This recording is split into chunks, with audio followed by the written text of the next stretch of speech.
So I developed a system, which basically with a zeolite comb, so that when the toxins and the arsenic and the metals go through this fan system, which you can do on an airplane or you can also do up to the stratosphere if you have the right partners, which we have new partners. So this system, if you put my formulation into it, it goes through the honeycomb structure, it rips the arsenic apart and the mercury, so when it's going into the air, it's no longer that component, just like nuclear waste. There's a different type of system you use through a grate that you have to do with the water. And with the land, you basically are putting it into the land, and then you're testing the samples to make sure you just took the toxins out. Because what's happened in all these war zones is they are using clino and zeolites, right? But they're using the powder because it's cheaper. Mm-hmm. And then we know for a fact, UN knows, World Health Organization knows, all the people that work in those areas have died. They die of cancer. Right? They die of autoimmune disorders because the powder has it all in it. So they're taking the powder in these big bins right now. This is what our world is doing. If you have a war zone, they're putting it into those big metal containers, putting them on boats or putting them in the air, moving them away from the war zone site. But in the process of that, you're not completely getting rid of that, right? So if you look at the overall world, that's what's gradually happened everywhere, but you can't fix everything all at once. What you can do is go into specific zones where it's the worst and start remediating.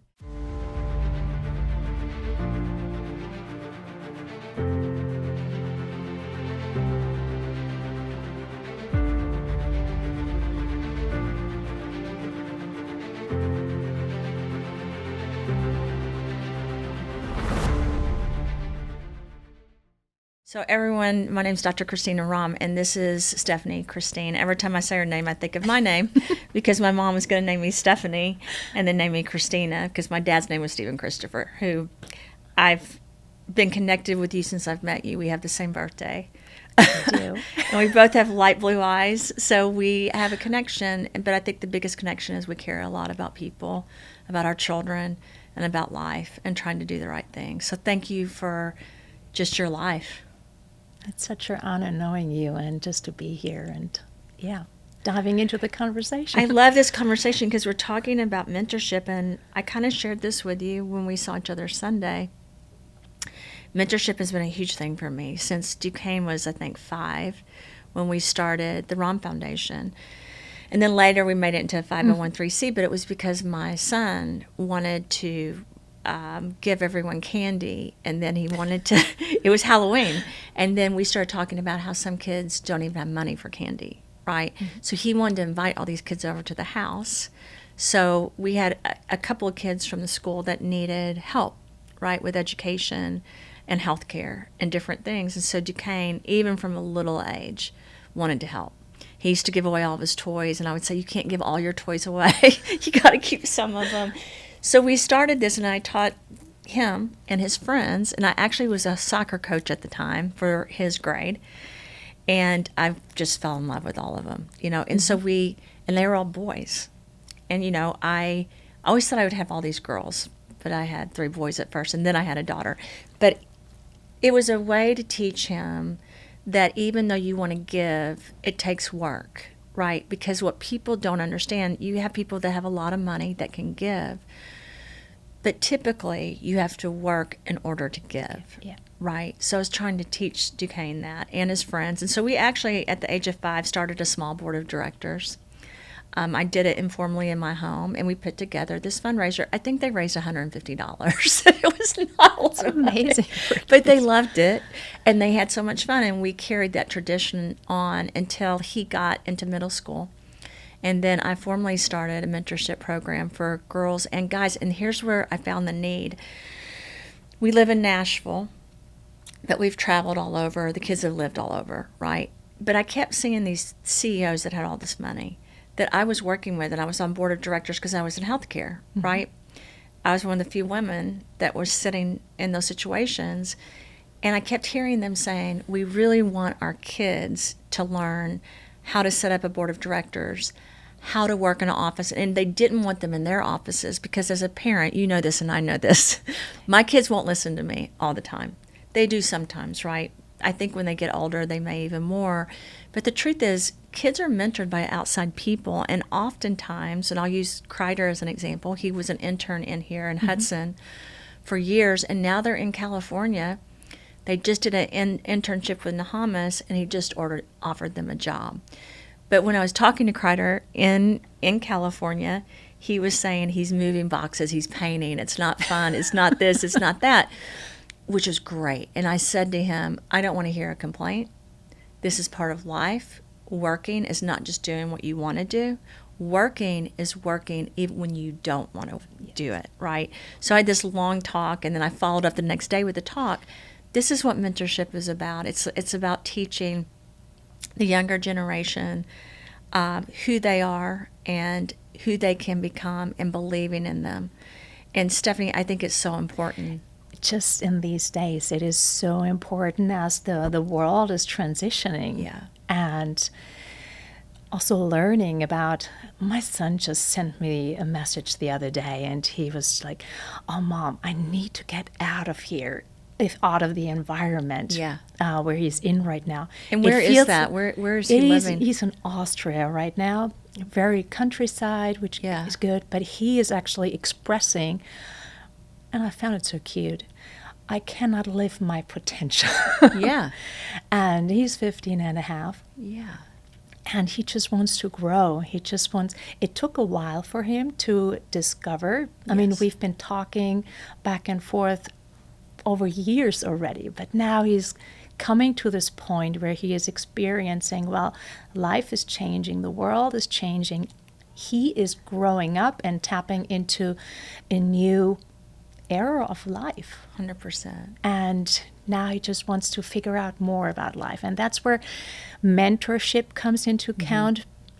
And as you said, we as parents, we do try to mentor. Our best. We do our best. Yeah. But it's also good to have people in our network who can teach other stuff. Because they have grown and they have learned already a lot from us. But there's a point where we need other people to tap in, that they can expand their knowledge. This is so true. I have to tell you, Kreider came to me and said, Mom, one of the other things I want to do is live in different countries and work in different environments. Who could I intern with? I said, well, we have a whole network. This is what I love about Root, right? I love about Root. Root is much more than a nutraceutical company. It is a way of life. Mm-hmm. It is a mission to try to improve, to open our minds. Instead of using a phone as the light of the world, we have to use our brains. And that means we have to have the right frequency. We have to be exposed to the right things. And if our minds have been bombarded, or our children's minds, with negative things to make them feel like they have to follow and not lead, then that's a problem, right? But if we put them in front of other people that aren't us, that come from completely different environments, that they get to learn from, even learn more than me. So if I sent Kreider to you and Henrik, and you sent your son, do you know what I mean? And you use your network to mentor them, they become much more open. Their frequency, their pineal glands, their life becomes much more open. And then they realize they can do whatever they want instead of a government or a teacher telling them what they're going to do. And here's where also just this topic of sovereignty comes in, which 100%. Is so crucial. Learning to live from within and not, just as you said, not from the outside. Yeah. And this is this is leading into a ripple effect. 100%. Just as we were talking just briefly before on how to start small, we need to take small steps and to enter, when it comes to cleaning the environment, we can only start small and then growing. And this is just with our kids. Yeah, it's just with our kids. The mindset, the awareness, we are mentors to our kids, also to other kids, that they can eventually become mentors to other people. And here's what I have to say, because we talked a little bit earlier about how do you remediate, right? How do you change the land, air, and water? We're already with Root, in my opinion, I just, again, had this conversation with our new partners. We're remediating our bodies, right? We're making our bodies healthier. We are making sure that our frequency is connected to the divine instead of to a phone or into a social system. And again, I'm not against governments. I'm not against teachers. I'm not against doctors. But the thing is, we do have sovereignty. This is our body. This is our life. And I feel like because almost we became censored, right? We stopped believing in that. And we stopped having faith a little bit as humans that we could do small things that would lead to bigger things to make a difference. What if you and I taught our kids, don't worry about changing the world. Don't worry about detoxing or remediating. Don't worry about the land, air, and water or people. They're fine. That's not your responsibility. What if we as humans or mothers did that? Instead, Stephanie, I think our challenge is to do the opposite. I think our challenge is to make them understand they can be and do whatever they want, and they can save this planet and they can help the world. It's having the trust. Yeah. And embodying the trust. And you know they just need that. Yes. So you asked me, and you've asked me a lot, how you start that. Here's what I believe. I believe when you truly have a passion and a commitment to a person and you believe in them, you know they're going to make mistakes. You know maybe they're not going to show up all the time. You know maybe they're learning. I mean, the hippocampus of a brain of a of a boy, I'm sure you know this, is different. Yes. They live almost in a virtual world. They don't understand sometimes reality. This is a fact scientifically, right? And then when you add on to that the toxins we put in our body, the things that our kids have been exposed to, it adds on there. So to me, mentorship starts with someone just listening and believing in a person. And it sounds simple, but I have to tell you, Dylan was an intern, right? Duquesne was an intern. Eli, who I have to get back to, Cam, Eli was an intern. We had all these interns. And going back to this, these CEOs needed someone to mentor their kids. At the same time, people that grew up in the projects here needed someone to mentor their kids. Here was one thing I used to start every internship with, Stephanie. I used to explain, when you have money and you have power, you're able to buy certain things or do certain things that people that don't have that ability. And it's not fair, right? It's unequal. But what have you instilled in the person that wasn't given everything, that they could do anything they wanted? Sorry if I just interrupt, because you bring up such an important topic. This is the financial topic you just bring up, because there is this mindset like money doesn't grow on trees. Yeah.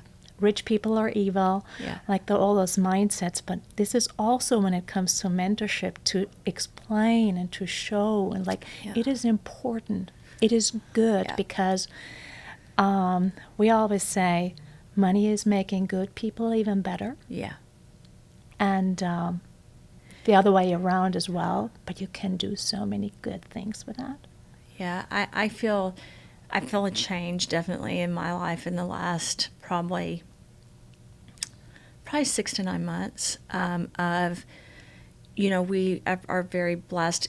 You visited my home. I've lived there before Merritt was born, right? So it was, I think a lot of people see what we have and think like Root, was the reason for that. And the truth is, I've worked really hard with one goal my whole life, to reach a point where I could touch more people so we could really help people understand health and the truth behind health. And we all have a different mission, right? But this was so important to me because of the physical things I had gone through in my children. And I really believed from a young age, from in my 20s, that there were lies about healthcare. Like I really believed we weren't being told the truth, right? So it was like I believed there were cures to cancer, right? Mm-hmm. There were cures to HIV. So I believed all these things, and then I ended up finding out it was a partial truth. You know how it is. It's like a conspiracy theory. There's a truth to it, but there may be parts of it that aren't. You have to figure it out intellectually as a person. But the last 9 months for me has definitely become about other families and other people, and how do we grow this community with Root and with the mentorship program and with everything we're doing, even the clothing, because we're donating it. Like, I'm super excited about picking in every city a charity where we do a fashion show and we give the money, in Europe when we do the European tour, right? Because we get the opportunity to do something, but we also get the opportunity to meet people that have maybe less than we do that will teach us something greater than what we already are, right? It works both ways. But I have felt an increased responsibility of it can't be a few people. It has to be a lot of people, because I said this, and not to, I really believe in good. I also believe in evil. And I believe there's very few people that are truly evil, but there are some. And I think money and power can get you there. But I think most people start with this good. And this is going to go back to the mentorship, why I think it's so important. I think most people start here, right? They're good. But then life, and I'm going to say this, the toxins, the environment, your bodies, when your pineal gland doesn't work, when you can't think straight, when you're being bombarded by frequencies and music, or frequencies in communication that are trying to get you to believe certain things that maybe aren't true, and then you're criticized when you question it, right? This starts making people angry. This starts making people that are even good people, in my opinion, not become evil, but gradually start being tainted and thinking negatively. My goal the next 10 years of my life, and I'm going to be focusing on it very strongly the next 12 to 24 months, is to make those people that are not bad, that gradually started believing in a system and were gradually basically almost brainwashed, to believe in who they are. And I believe mentorship is part of that, because I think you have to let people hear you say, I believe in you. This is so crucial, and thank you for saying this and mentioning and bringing this mission up. I would love to know also how we can support this as a community together, even to bring out even more, because what you just mentioned, people start here also being good, and then they get hurt. And also listening to the outside world and making this obedience, that's what it kind of, or most of it is, just understanding, no, you have to listen to yourself. What if we gave people their freedom back? You know, I mean, freedom really. And trust in it. Yeah. And I feel like we can. So here's the other option. We just give up. Because I'm just going to talk factually as a scientist. Everyone always asks me, do I deal with frequencies? Every patent, everything I've written, I don't put nanoparticles in things, right? My attempt is to, and we've been somewhat as a community successful in doing this, is to give people back their lives so they believe in who they are, and make sure that they feel loved, and make sure they feel supported, but make sure their bodies are healthy. Because here's the thing, if I love you, if I support you, but you're not healthy, how can you make an impact? Or if I love you and I care about you, but you don't have the means to live, how am I really helping you? Absolutely. Someone put me in front of a group this last weekend, and they told me all it would take was $3 billion to feed the world if we did it the right way. So then my next question was, why aren't we? Well, the answer is because we don't want to, right? And the reason I'm bringing this up is I agree with you. The more money people have, the better they can be, or the worse they can be. You get this option, right? And I think you lose yourself a little bit along the way. I mean, just speaking honestly, it's hard when you're constantly working and you're constantly doing things. To me, mentorship brings you back to humility and brings you back to reality. And let me just say this, if you have a lot of money and you're not mentoring, I mean this, there's a problem. Because if you, and whether you do it informally or formally, I think the Rahm Foundation, we did a year and then another year of mentorship. We still do it in this office. But what I really want to do is kick that off internationally. So I would like, if there was any way teams of people could take on mentors, the Rahm Foundation and Root, let me just say this, Root does a lot of fundraising, and I don't think we talk about it enough. We don't. People see all these pictures and they're like, what are they doing? Root is so much bigger than we actually see on the surface. And that's where I also see my responsibility, and also for the entire community, to bring this forward. What is below the surface, because it is the vision and the mission and the lifestyle, what you said, is so much bigger, and it's so hard to grasp still. Yeah. And We just added wording. You'll be the first I shared this with. Our group knows this. We added frequencies to the wording of what Root does and DRC Ventures and our mission to improve frequencies for people and to improve energy. Because if we can energetically do this, we can make changes. You're one of the biggest leaders in Root, but what I really care about you is that your heart has not changed. It's only become better. So the more money you've made, the more people you've helped, and the more you've been an influence. And I just hope we see this with everyone. Because the truth is there is no arrogance in money, right? The money is for you to be a steward, to use it for what you need. I have a husband that loves to be flashy, right? Like anyone that really knows me, my family, I grew up on a farm. I'm artistic, right? So I am not like a traditional scientist. I love art. I love music. I love freedom, being in nature. Clay does too. But Clay's so smart, and I feel like Henrik is too. They use their ability the way they are, because we each have different gifts, right? Absolutely. To touch a different part of humanity that you and I can't touch. But I believe your heart, that you already are a mentor. Like all these people in your community, you're doing it anyway. But I do believe, Stephanie, this younger generation, if we don't step up more and more, they need help. They feel lost. And I don't know if you know this, but like the statistics are showing the depression, I know you know, the anxiety, but what they're hearing from these kids in high school and college is they feel lost and they're scared. And I see this in my own children. They don't know what to do because they don't want to take an action because they're nervous. We just had there was a study that I was just reading the other day. It was about mental health, and especially the younger generation, young adults. It's really sad. You know what bothers me? I know it bothers you. I have kids, and it hurts me, to think, because you want your kids to go through tough things too. They have to learn, as hard as it is. They've got to learn good and bad. But the thing is, you don't want them to feel lost or that they can't. I just did the most amazing podcast, which I want to introduce to Mark. He is the oldest world champion in bodybuilding in North America. He's 85 years old. He was diagnosed with ADHD. He dropped out of school in 7th grade because they said he needed to go to a special school. He wasn't smart enough. You know how this is. So if a child's different, they're not smart enough, right? It's like Duquesne. They told me he couldn't finish kindergarten. It's kind of laughable. But actually then he started realizing ADHD was a gift. It's kind of like Henrik, and I mean this, like playing poker. Like he's got a skill set. Clayton has ADHD. I mean, they've got skill sets in different areas.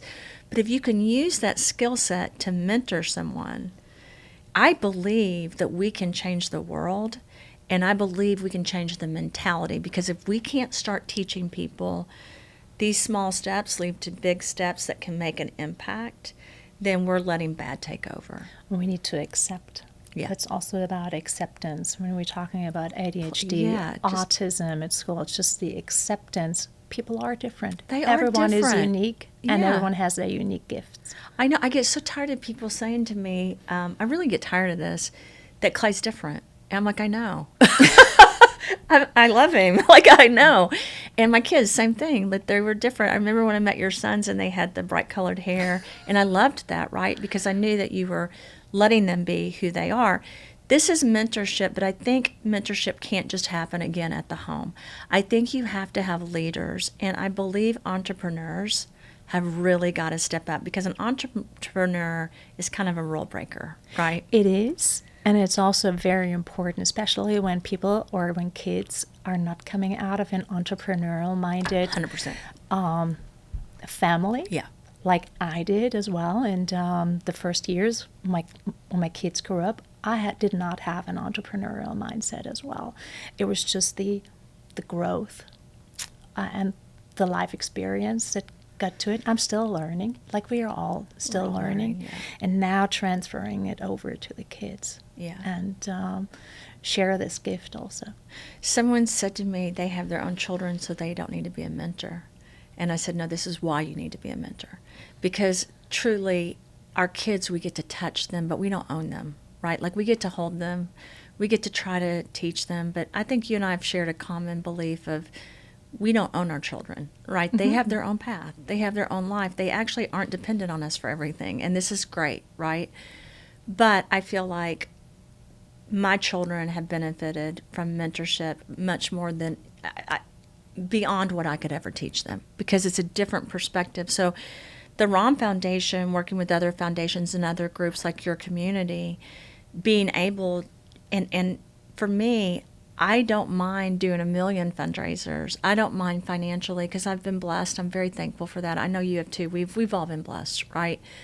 Well, some people have been blessed. Going into an area right now where economies are bad, where kids can't even find jobs, doing a mentorship internship to me is the best way to do that, because being able to give them some kind of money. I mean this. My son's doing an unpaid internship right now, so that's good for him. I think, but a lot of kids do not have the ability to live. I want people to understand this. Like in Europe, some kids are 15, 16 years old, and they need to support their own life. Like my daughter's boyfriend left home in London when he was 17, right? Because it's different in Europe really than the United States. I think we've got to show economic, financial support. I just want to say this again. Even if it's just a stipend to live for some of these people. And I don't believe all interns, mentors need to be just high school. I think that you mentor kids through the age of 22, 23 years old. I just think we need it. And I think we aren't doing it to the level. I think the pandemic stopped a lot of it. And then I think, honestly, the platform we had built, they would get a certificate, they would start their own company. And then when we did it internationally, it was a hard transition for us because of the phone calls and everything. What we've learned here, and everybody here knows this, I'm not lenient of the interns, but I am. Does that make sense? So when they start an internship program here, we expect them to deliver results. We do pay our interns, and we do mentor them. And it's even when it's in my office, I'm typically not the one mentoring. Now, we have a couple of girls. In fact, Lindsay, who does our fashion, started, and now she's running the fashion. Like when you see the videos. I've seen her in South Carolina and how she's. Yes, and she's I think, 18. And then Bella, who's here, same thing. She's at Belmont College. We have Aaliyah, whose mother's, why am I, Aaliyah? Why did I just forget? She's one of my really good friends. What's wrong with my mind? It's because Ricky, I hadn't sleep last night because Clayton was up every hour with Coco. Anyway, Ricky, I always think of Aaliyah as her own person. Ricky's a very good friend of mine. Ricky's the president of a major organization by Tipper Gore here. But her daughter needed a place to learn from other people. And when I say she's fantastic, she drew out all the pictures for the fashion show. They created the sales pitch for Mercy Dupree. We changed it. They are very dedicated to giving back to charity. And so if you ask me, am I the only mentor? I don't get to see them a lot. When I do, though, I'm kind to them. I'm also hard on them. I'm very honest with them, because if I can't teach them, if I just am going to give them fake support, then I'm not helping them, right? Absolutely. So we really do blend it in, like with your community, even taking a mentorship with different people and letting different people go with them to different places. Even when we do the European tour, it would be great if we had interns that we mentored to teach them how to do booths, to teach them how to do fashion shows, which is what we're doing in this corporate office. So I don't know if you guys know this. When you go, usually 2 to 3 of the people there are interns that we mentor. My mind is already running. Well, because when I'm talking about the fashion shows and everything, who's going to do the work? Everybody needs to do the work, right? And I think the great thing about this corporate office and the community is we all work. We don't just have the interns. We don't just mentor them. We are working with them. And then sometimes, Stephanie, they're better than us. Yeah. I mean, think about it. These 3 girls, you have 15, 16, 17 at the time, were better than us at creating. It's amazing. Isn't that amazing? I don't have any arrogance about that. If you ask me, does that upset me because I didn't have the best marketing plan or I didn't have the best? Not at all. I love it because I think, and that's what we've got to start doing. I really want our community to do more and more, because we are so much more than what people think the root community is. If we really look at what started, it was an emotional, mental support during a really dark time in our world. And I believe unfortunately, that the next year to 2 years is going to be tough. Yeah. It is an ending on the one hand side Yeah. of an era, and then it's just the responsibility to start or to prep You're the absolutely new right. era. You're absolutely right. Transitions are hard, right? So when you move to global economic systems and you change things in health or what, however, I know I'm sitting here in a meeting. I'm going to just say this one last thing, and someone's talking to me about how already humans. I'm in a scientific meeting, and we're talking about how humans actually are already partially artificial because of what's being put in our bodies. And it makes me so happy about Clean Slate, because then I talk about, okay, this has silica. This in our brains is tearing things apart so we're cleaner. And so this isn't impacting us quite as much in the frequencies and in the pineal gland. And so for me, it was so hard for me to explain to people, and it still is when I talk, but that was the goal. Let's make sure we clean people up, because our world is being, we're being brainwashed. Yeah. And So the secret is the pineal gland. The Yeah. one secret. well, yeah, and the frequency that we're communicating. So when we're here right now, like, I don't know if you know this, like, music transmits a certain frequency, right? This phone and everything you're watching on social media is a certain frequency. So if someone wanted to control what we were doing, they would use some of this, right? But what if you had different scientists and people in technology that the goal is to really improve humanity? And here's the only way you can do it. It's also to help wealthy people. Like, people empower people that have wealth. You don't leave them out, right? Because they are influencers. They are important. And to leave them out, you are going to get shut down, right? So instead, you embrace everyone, understanding that just because, and I want to go back to your initial point, just because someone has money does not mean they're evil, right? Not at all. Not at all. But it does mean they have a responsibility. And so can we please teach people the right responsibility, give them back their energy and frequency so they can be who they are? And that's what I think mentorship is. And let's do it. Let's do it.